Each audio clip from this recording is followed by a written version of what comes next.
নতুন আরটিআই ঘিরে সরগরম এজলাস। আরটিআই এর মাধ্যমে সদ্য হাতে পাওয়া ওএমআর আদালতে পেশ নবম দশমের এক চাকরি প্রার্থী। এসএসসি জানিয়েছিল যে সমস্ত নথি নাসার কাছে রয়েছে।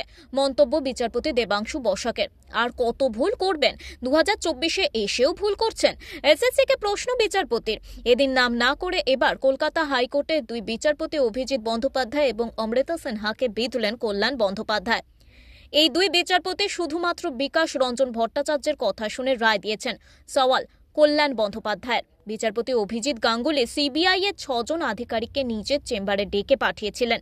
তাদের মধ্যে দুজনকে বদলি করা হয়েছে, কারণ তারা বলেছিলেন যে তারা ওই বিচারপতির নির্দেশ অনুযায়ী তদন্ত করবেন না।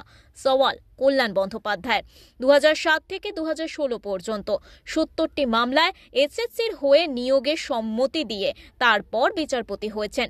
এই দুর্নীতি সিবিআই তদন্ত হবে না? সওয়াল কল্যাণ বন্দ্যোপাধ্যায়ের। অমিত কুমার দাসের রিপোর্ট, ওঙ্কার বাংলা।